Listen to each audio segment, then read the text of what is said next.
দর্শক, গুরুত্বপূর্ণ একটি তথ্য। পোশাক খাতে এই অস্থিরতা সৃষ্টি করা হয়েছে। ব্রিগেডিয়ার এম সাখাওয়াত যথেষ্ট গবেষণা ভিত্তিক তথ্যপাত্র কিন্তু সামনে আনেন।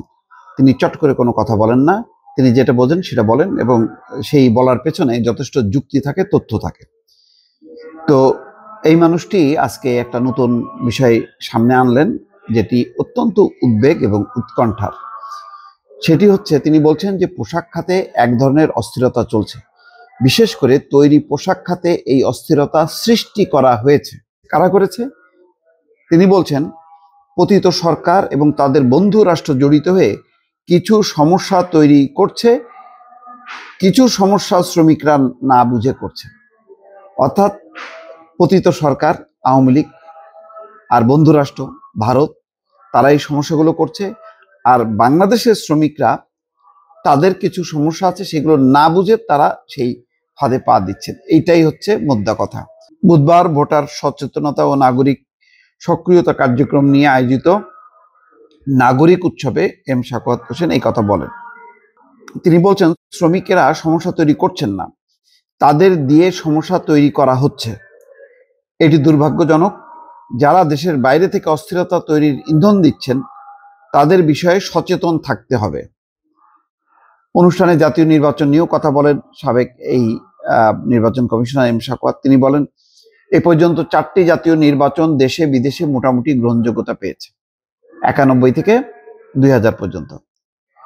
আওয়ামী লীগ সরকারের আমলে সর্বশেষ 3টি নির্বাচনের সমালোচনা করে তিনি বলেন, কিভাবে নির্বাচনকে নষ্ট করতে হয় তা নিয়ে পিএইচডি করতে দেশের বাইরে যেতে হবে না। এটা খুবই সত্যি কথা। আমি তো বারবার বলি যে মূল সংকটটা কিন্তু ওই লাস্ট 3টা নির্বাচন, 14, 18, 24। এই জন্য আমি বলি যে আওয়ামী লীগের বহু তার অপরাধ মাফ করা যাবে, বহু অপরাধ, কিন্তু এই যে 3টা নির্বাচন, জালিয়াতির নির্বাচন, ভোটটাকে যে একদম জালিয়াতিতে রূপান্তরিত করেছে, ভোটটা যে মানুষের অধিকারকে বঞ্চিত করেছে, এটার কোনো ক্ষমা নেই।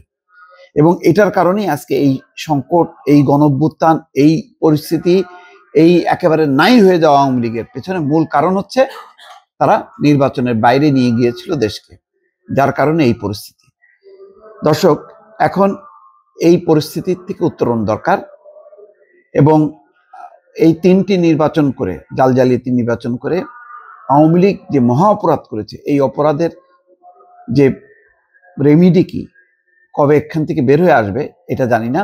কিন্তু দেখেন, যখনই আলোচনা আসছে তখনই কিন্তু ভোট, জালিয়াতি, অন্যান্য সমস্ত কিছু, ধরেন জয় বাংলা স্লোগানটা জাতীয়ভাবে নিষিদ্ধ করছে, এটা কেউ পক্ষে আছে, বিপক্ষে আছে, কিন্তু আপনি যখনই আওয়ামী লীগের কথা চিন্তা করবেন যে আওয়ামী লীগ এটাকে অন করতেছে, আওয়ামী লীগ তার দলীয় স্লোগানটাকে চাপাই দিচ্ছে, তখন কিন্তু আপনার সহানুভূতি থাকলেও এবং জয় বাংলার প্রতি যথেষ্ট ভালোবাসা আপনার থাকলেও আপনি কিন্তু এটাকে সমর্থন করবেন না।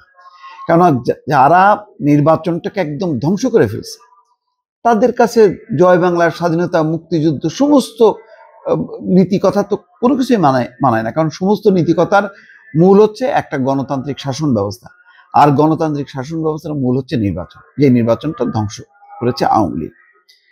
দর্শক দেখেন, তিনি বলছেন, বাংলাদেশে ভোট ছিল একটা উৎসব, কিন্তু গত 15 বছর মানুষ ভোট দিতে পারেনি।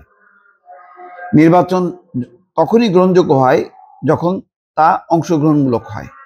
অংশগ্রহণ মানে শুধু রাজনৈতিক দল নয়, ভোটারদেরও স্বতঃস্ফূর্ত অংশগ্রহণ থাকতে হয়। তিনি আশা করেন আগামী নির্বাচন যখনই হোক তা একটি ব্যতিক্রমী নির্বাচন হবে। একই যদি এই 14, 18, 24-এর অনুসরণে নির্বাচন হয়, তাহলে যারা করবে ওই সময় তাদেরও একই পরিণতি বহন করতে হবে, ওই আওয়ামী লীগের পরিণতি। এর থেকে নিস্তার নেই। দর্শক, ভালো থাকবেন। আল্লাহ হাফেজ।